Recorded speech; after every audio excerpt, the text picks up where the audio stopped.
Welcome to Beyond the Data. I'm Dr. Phoebe Thorpe, and here with me today is Dr. Peter Striebel from the WHO in Geneva. Thank you very much for joining us, Peter. Thanks, Phoebe. We're here to talk about measles and eliminating measles. Many Americans have never seen measles, but it happens in a lot of other places in the world.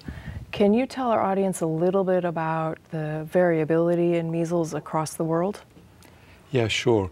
So I think it's important to recognize that measles manifests itself very differently depending on the underlying nutritional status of the child.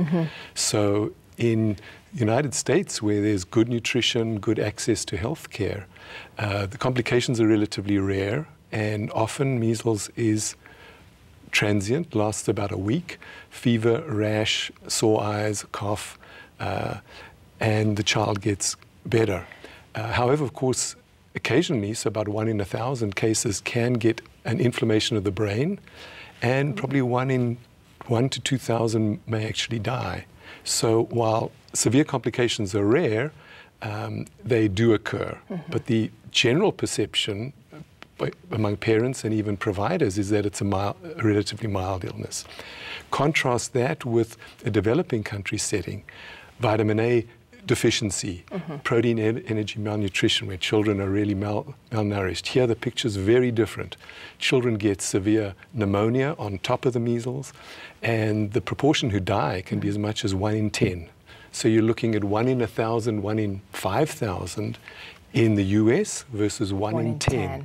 Very different disease, and so parents in the developing world really are fearful of measles. So a very different perception of risk if you're in an industrialized setting with good nutrition versus, a much tougher socioeconomic setting.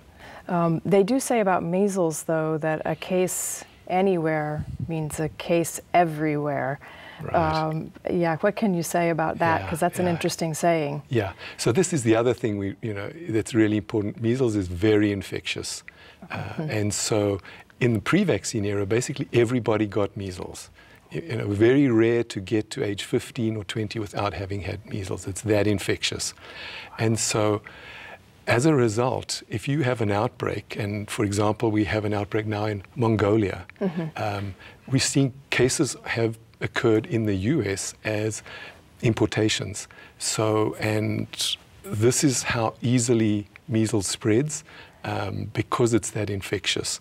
The flip side is that for vaccination, basically all children must be vaccinated, because if 1 in 20 or 1 in 30 people in the population is not vaccinated, measles can get in and can still spread.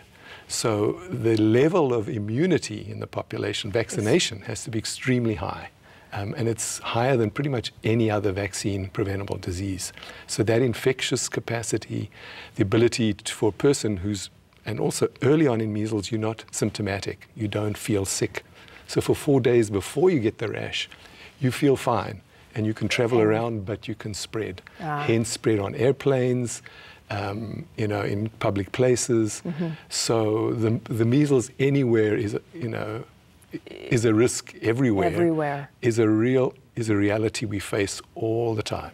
That is very interesting, because that makes me wonder about what strategies you have to do, because it almost sounds like you have to vaccinate everyone.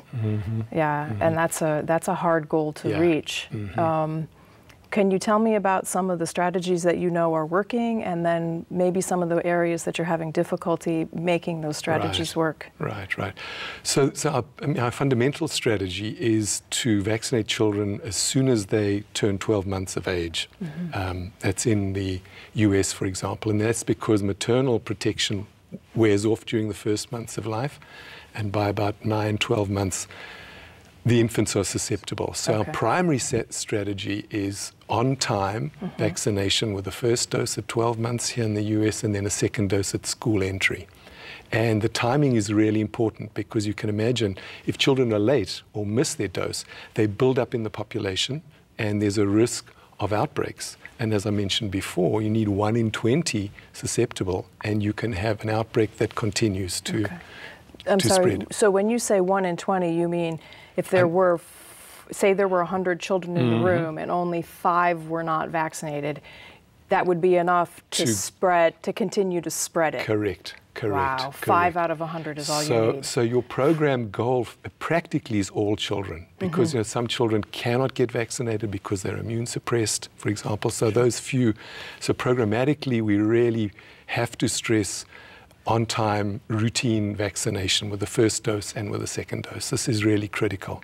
And in the US, this really works well because you have the school entry check and very high coverage at that stage. In developing countries where programs are weaker, maybe only one in 3 or 1 in 2 children are getting vaccinated. So, so coverage can be quite low in some places. We use what we call a campaign strategy. So periodically, every 2 to 5 years, we'll do what you call a mass vaccination campaign, where you target children, you target all children, particularly those who've missed their routine vaccination. So even, let's say, 4 out of 5 children are getting routine vaccination. That's enough over a 3 to 4 year period to build up susceptibles. And so that's why we do what we call preventive campaigns. And then the sort of last strategy, the fallback strategy, is if you've missed them in routine, if you miss them in the campaigns and you have an outbreak, we do outbreak response vaccination just to kind of dampen the spread and reduce severe cases and deaths. So that's the basic sort of lineup of strategies. Okay. And so the other thing that I've heard some today is about rubella. So tell me, why are they doing measles and rubella together? Right. Well, here we've got a great opportunity because both diseases are manifest as fever and rash. So it's when you're doing, from a clinical point of view, or when you're doing surveillance, you look for children with fever and rash and you test them for both. The other big advantage is the vaccine comes in the same vial, in the same syringe. In fact, here in the US, all children are getting measles, mumps, and rubella, the sort of triple jab. So we really have a 2-for-1, or in some cases a 3-for-1 opportunity, that if you're going to vaccinate children against measles, you might as well do rubella, and if it's economically possible, mumps as well. Now, in the developing world, because mumps is less severe and also is not really eradicable because you have the protection wears off over time. So internationally, the focus is really on combined measles rubella, because both are potentially eradicable, and of course this severe diseases, and the vaccine price is not that much more. Single antigen measles about 20 US cents per dose, and combined measles rubella is about 50 US cents a dose. So yes, there's an incremental cost, but relatively small, when most of the cost actually is related to the delivery, getting the campaigns and logistics around it. Just getting the logistics, getting the staffing, getting the cold chain in place. So yeah, our real focus now is a combined measles rubella effort in the industrializing the developing country world. I heard you talk about the strategies that you use to work and some about the funding. Are there barriers that you would like to talk about? Sure. So I think the situation with measles specifically has been, it's a little bit been in the shadow of polio eradication and international interest in introduction of new vaccines, such as vaccines against diarrhea and pneumonia. So the real investment over the last 5 or 10 years has been in those areas, and measles and rubella have been a bit overshadowed by those priorities. However, things are getting better, and Gavi, the Global Alliance for Vaccines and Immunization, has recently put forward nearly $700 million over the next 5 years to support measles and rubella vaccination, and so this is very welcome. The reality is, though, there's still a shortfall. We estimate roughly $1.4 billion US needed for the supplementary control activities between now and 2020. So Gavi's come up with nearly half of that. The Measles Rubella Initiative has about 300 million. So there's a shortfall of about $370 million still for critical mass vaccination campaigns against measles and rubella between now and 2020. So I think what I hear you saying is and I don't want to put words in your mouth, but we kind of know what works, but it's gathering the resources and putting them together and then moving forward on it. Right. Yeah. No, I think here, this is a situation, the vaccines we have are fantastic. They really work, they're safe.